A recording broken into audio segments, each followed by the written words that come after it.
Come gather round, people, wherever you're.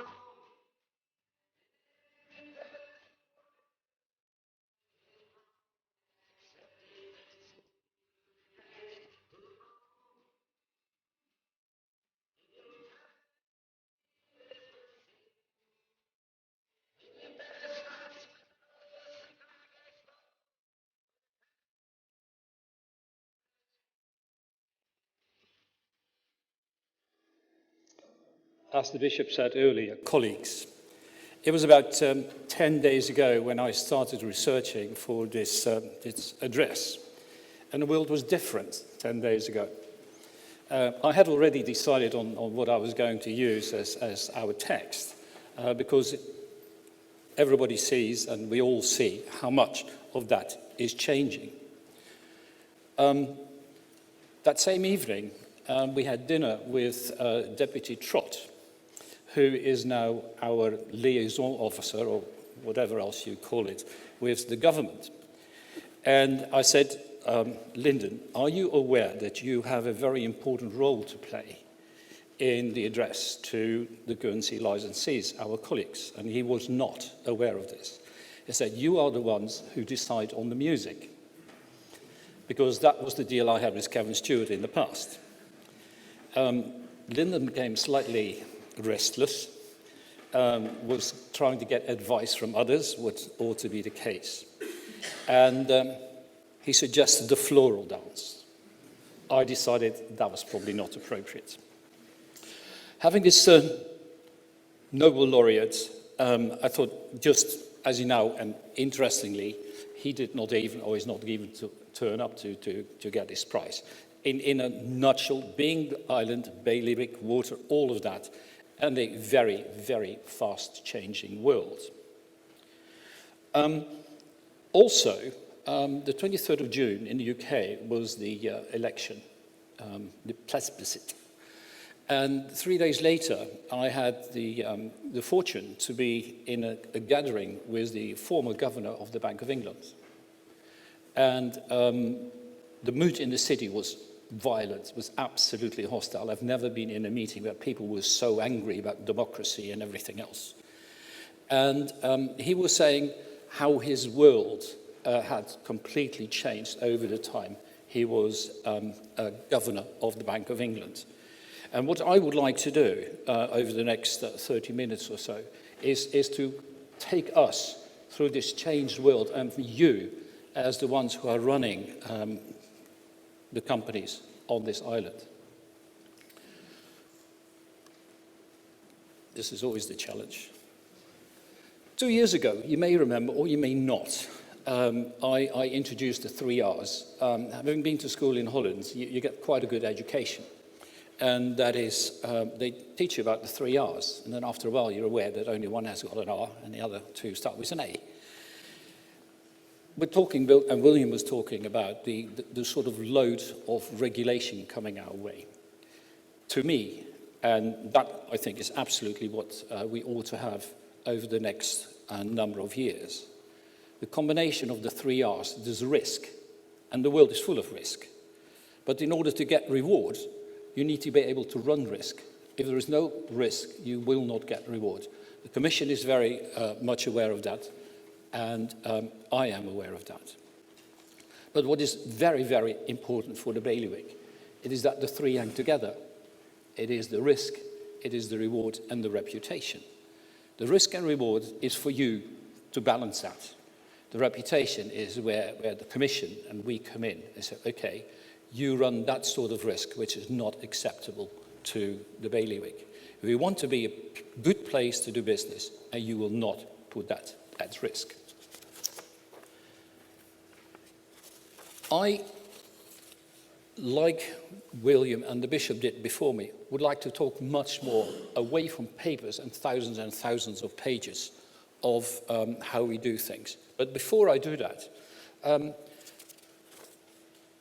would like to ask you a few questions and to show you a few numbers. The GFSC looks after roughly 2,100 firms on this island.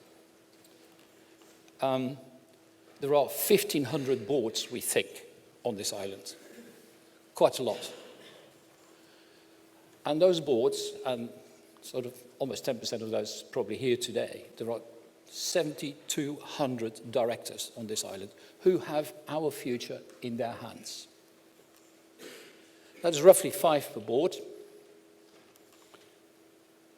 And if you worked it out, there are about 3 nets, and William was pointing out one of the difficulties if there is only 1 net and how that works.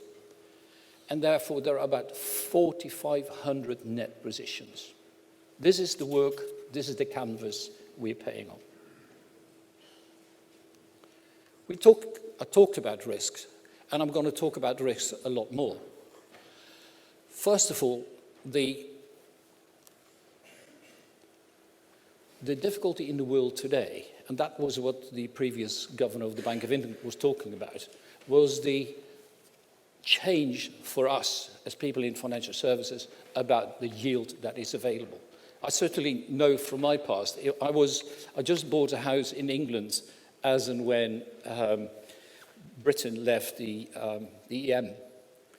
And within 3 months, the interest rate in the UK went from 8 to 12%.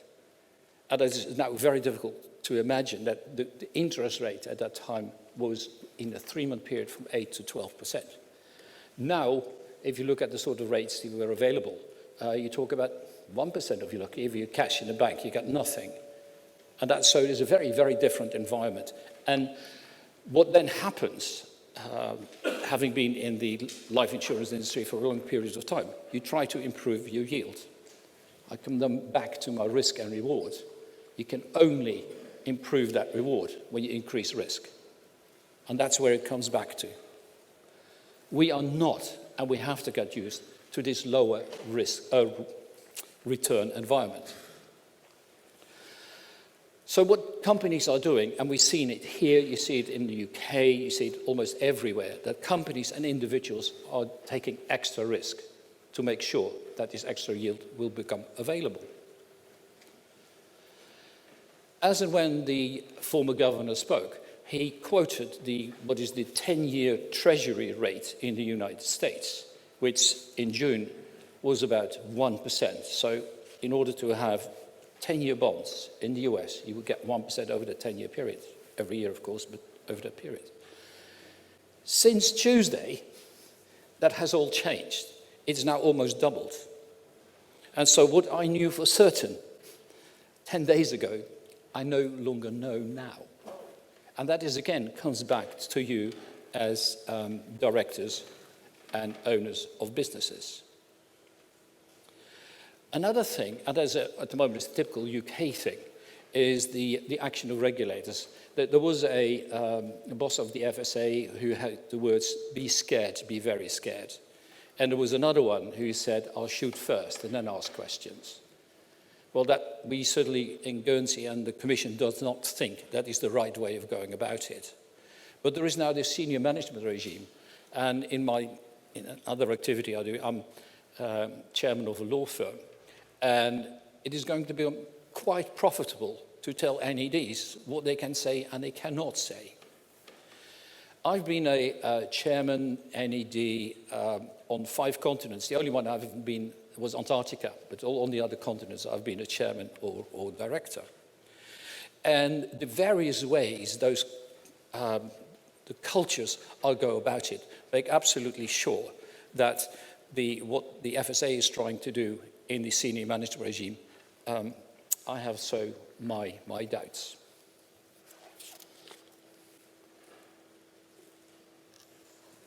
How we go about it? First of all, I think for you as NEDs or chairman of the companies, you will have to decide what your risk appetite is. I've been in discussion with the government here now for a number of years, because ideally spoken, Guernsey ought to have a risk appetite. What do you want to do? What don't you want to do? What sort of business would you like to come to the bailiwicks? What do you want to stay away from? People find it very, very difficult to do what that risk appetite ought to be. But I would suggest that you, as directors, need to be able to do so.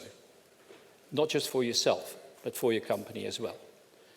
And it's very difficult to do. And then you get, you may have heard about the Dutch and the usage of language. The English have that something very different. You get these very weaselly expressions which not really help you clarifying what your risk appetite ought to be.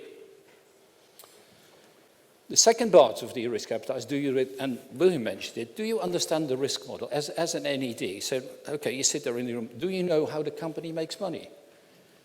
And if your answer has to be, no, not really, then start looking and try understand how that works. So first of all, the risk appetite. Secondly, the business model. And if you can't do that immediately, there's always an easy way. Just follow the money. See where the money goes, and you will be in a position to understand that much better. So those are, to me, are the two main drivers of the behavior of directors, not just in the bailiwick, but in the world as a whole. Part of that, and in my until fairly recently, I raced sailing boats, and usually on the Solent. And if I had my racing crew, so I have a 12-ton boat, I had 12-ton boat, so 3 boats, 12-ton each, about 2 meters apart. If I had my racing crew, I would be completely relaxed about that. They would know what to do as and when it became really difficult. If I had just my family on board, that would absolutely no way. So the risk appetite and how you react, part of that is the skill with which your crew or your colleagues within your organization are capable of doing this. So it is not an absolute thing. It is relative to what you and your people are capable of doing. I said I've been a NED on 5 continents. And the first one is you have boards which are pleasant to be on, colleagues challenge and others. And others, they just turn up for the meeting and that's it. Well, you also, after talking about what your risk appetite is are you happy with your colleagues on the board? And are they challenging enough and making sure that they do the right thing and have powers to do so? On one occasion, I was approached by a Bermudan insurer, and they said, would I be their representative in London? And so, what does it entail? They said, nothing. You just there will be a sort of brass plate and your name on it, and then you're the representative. I said, no, thank you very much. That is not how I see governance and how companies ought to work. And they were very surprised, because it was well rewarded and all that. I said, but no, that is not how you go about it. The second bit, and we do that in the Commission, I would argue quite well, is making sure that you've got the spread around the board of skills and knowledge, so that the areas that the company is dealing with is covered by at least one individual, and so that they would major on that particular subject. And to a certain extent, colleagues will then rely on that one individual who has that as a particular expertise. Experience. There is no substitute for experience. My definition of experience is your ability to recognize a mistake when you make it a second time. And people think, yes, didn't quite work, did it? And that is absolutely invaluable.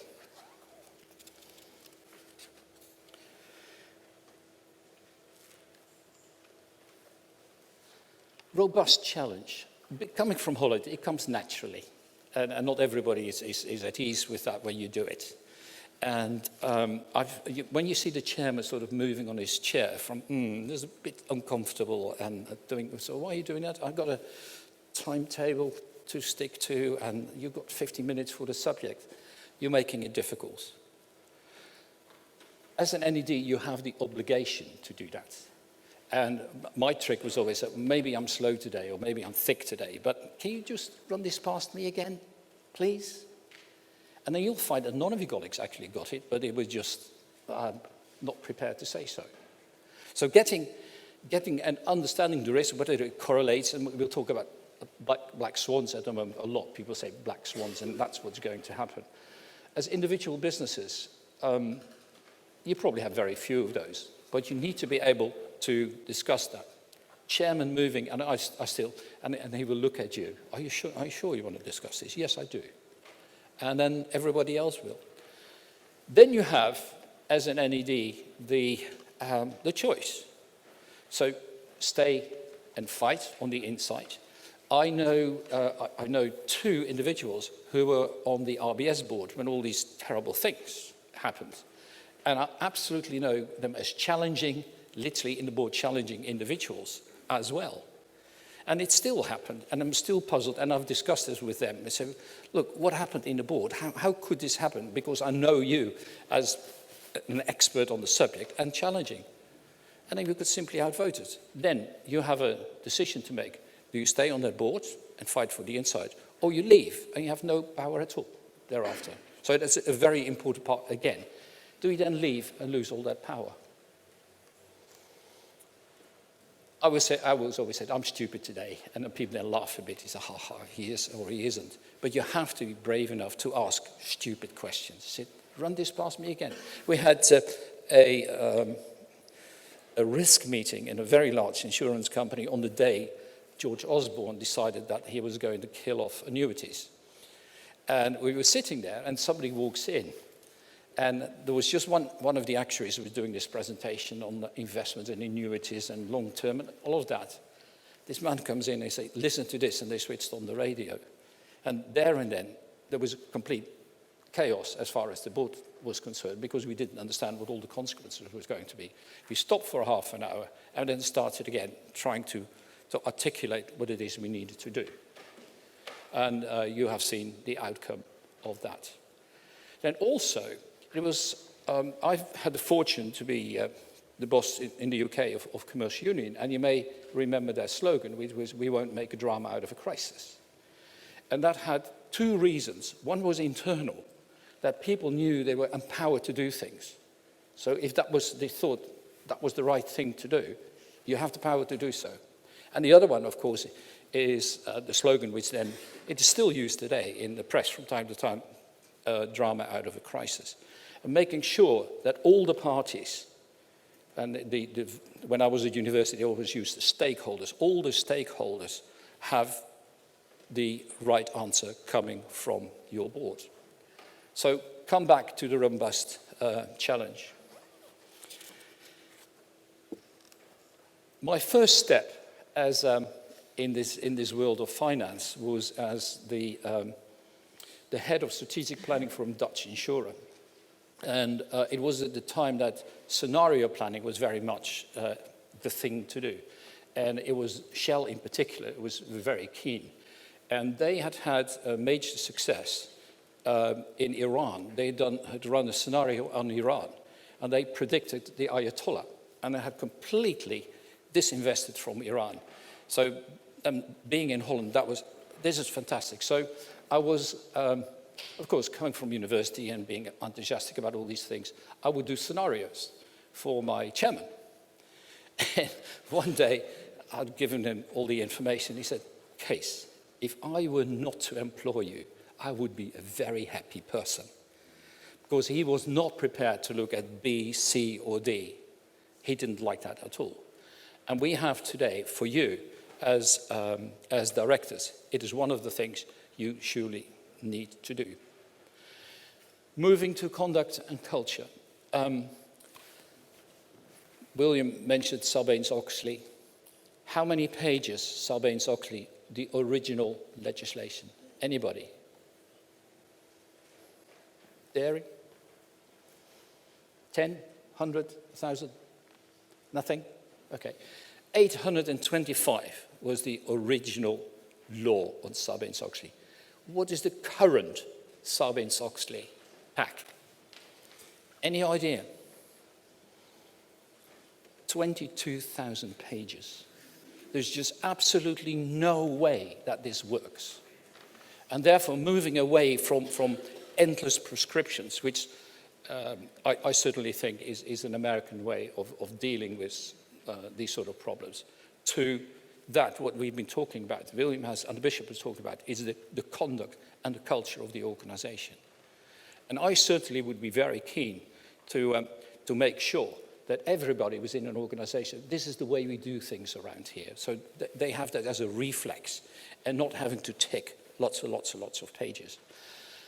I also have to say that I'm not completely optimistic, although the wind has changed and the pendulum is coming back slowly.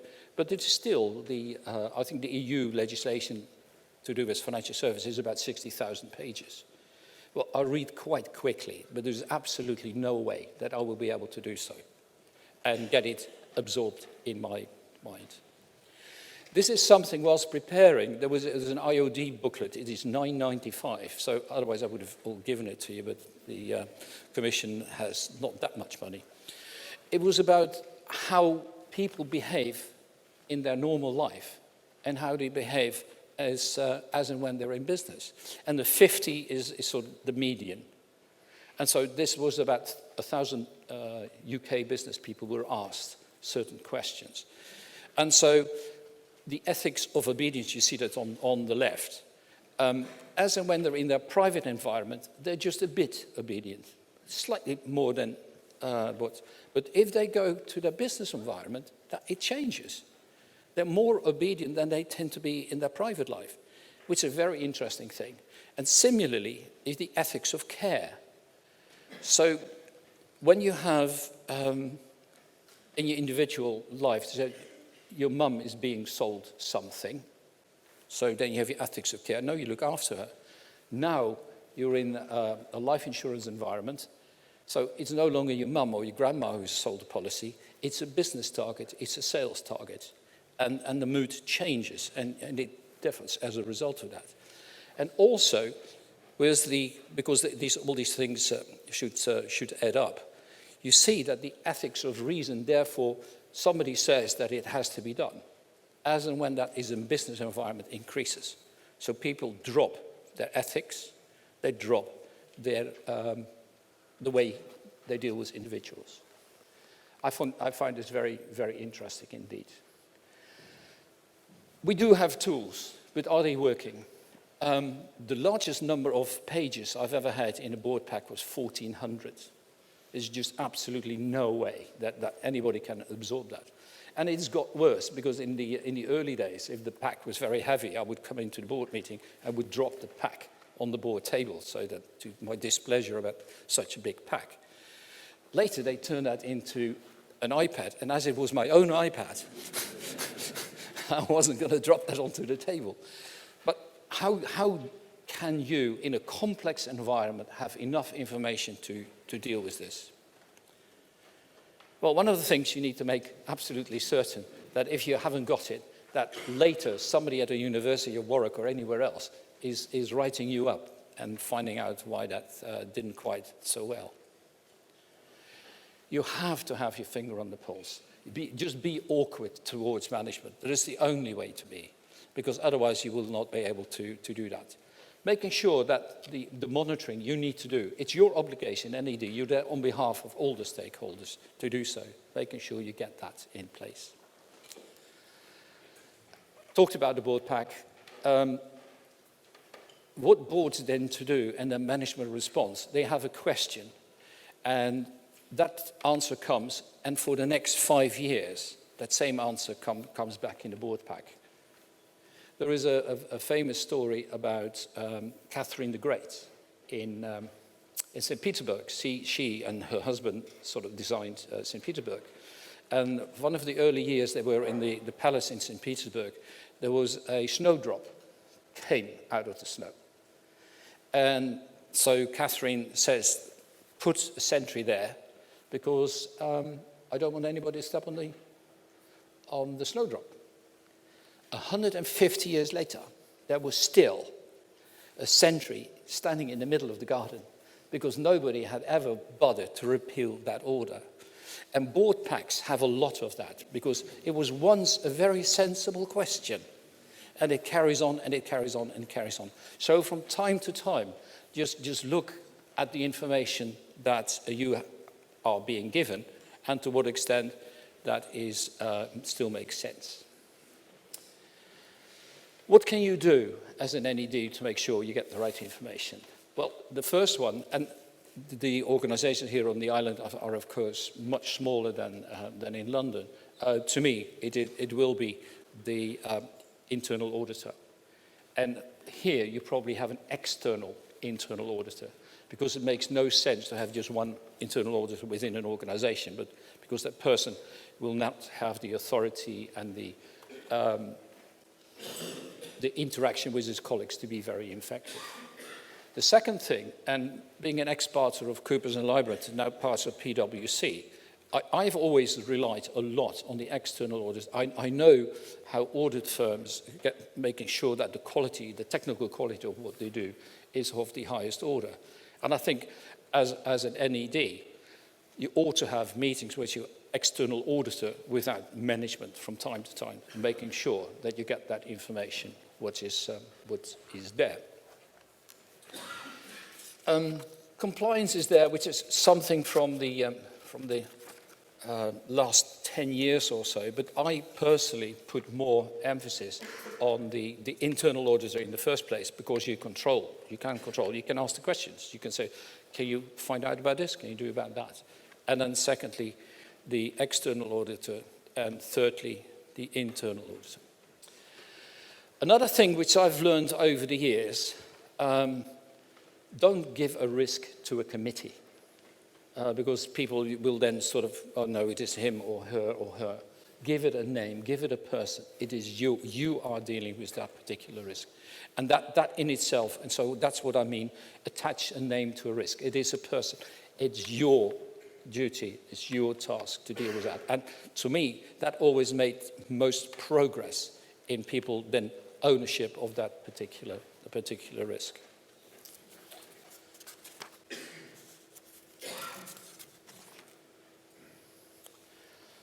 This is sort of my was it now, about 35 years of experience sitting on boards. I started first on sitting on boards when I was about 34 or so, and I was amazed about the lack of knowledge. I came from Holland, worked in the city of London, and I was amazed at how little the NEDs actually knew about the business. The result of that was that the execs, the executive directors, treated the NEDs with complete contempt. And they were trying to get around what they ought to be doing. That is no longer, luckily, no longer the case. But your responsibility as NEDs and managers of the business is very, very substantial indeed. And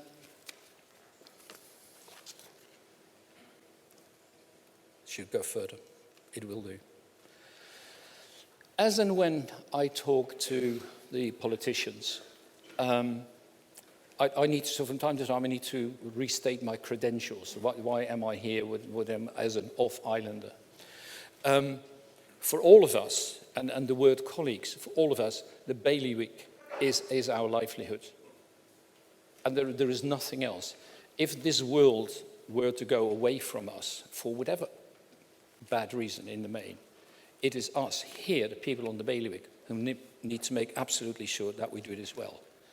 We need to protect this place. It's quite a hostile world, I find. We also need to nurture it. We need to build on it. And the Bishop talks about it, and William talked about it, and later my colleagues will talk about it even more. And we need to grow it. One of the many slogans I use is you cannot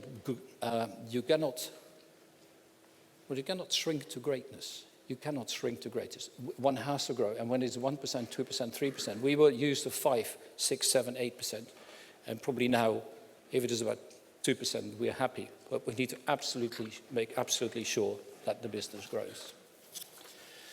So, summarizing, first of all, the risk is ever increasing. There's absolutely no doubt in my mind that that is the world, and it is going to be even more so in the years to come. You, as directors and managers, need to decide what your risk appetite is. That is the first step. What am I prepared to do? And yesterday, I was trying to get the picture of me swimming from here to Herm. And somebody said, no, it can be done. Well, my risk appetite is no, it cannot be done for me. No, I will not do that.